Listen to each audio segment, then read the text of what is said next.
Hello, follow up lang to sa comment po ng ating isa sa ating followers at viewers.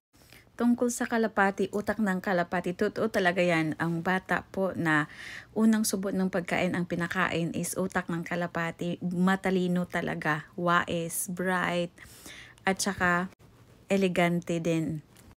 Pero, may pero po. Tandaan nyo po, ang utak ng kalapati, once kalapati po kung ano ang ugali ng kalapati, yan din po namamana ng anak. Like example, matigas din ang ulo, hindi nakikinig, sabihan, and gumagawa ng sarili niya. Yung sarili niyang gusto. Katulad din ng kalapati, ganun din po. Pero nakaganda lang sa utak ng kalapati ay talagang matalino talaga at madiskarte. At number 1 ay mapili talaga sa pagkain.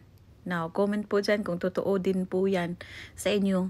Observe sa inyong mga anak na nakakain ng unang subo ng pagkain, which is utak ng kalapati. Comment down there, pero ano po yung mga experience ninyo sa anak ninyo?